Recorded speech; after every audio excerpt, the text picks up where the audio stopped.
Hey guys, আজ সকালে ঘুম থেকে উঠে চলে যাচ্ছি খেলতে।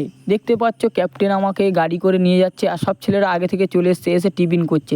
তার মধ্যে আমি একটু তোমাদের মাঠটাকে দেখিয়ে নিই। দেখো আজ এই মাঠে আমাদের খেলা, আর সবাই দেখতে পাচ্ছ ড্রেস পরে নিচ্ছে, কারণ আমাদের প্রথম রাউন্ডের প্রথম খেলা, লটারির প্রথম খেলায় পড়ে গেছে, তাই আমরা সবাই ড্রেস করে নিচ্ছি। এবার লাগবো খেলতে, সাথে সাথে আমাদের খেলাও শুরু হয়ে গেছে।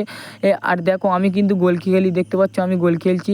আর খেলা আমাদের খুব ভালোই হচ্ছিল, কিন্তু আমরা একটা গোল খেয়ে গেছিলাম। আর গোলের ভিডিওটা আমাদের দেখানো হয়নি, কারণ লাইভটা সেই টাইমে বন্ধ হয়ে গেছিলো, তাই গোলের ভিডিওটা দেখানো যায়নি। তাই আমরা সবাই মিলে অল খেলছি গোলটা শোধ করার জন্য। দেখতে পাচ্ছ অল খেলছি, গোলকি সমেত আমিও উঠে খেলছি।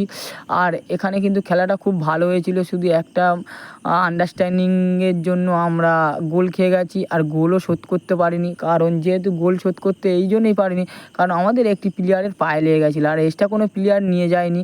আর ভিডিওটা ভালো লাগলে অবশ্যই লাইক কমেন্ট শেয়ার করবে। আর আমার ভিডিও যারা দেখতে পছন্দ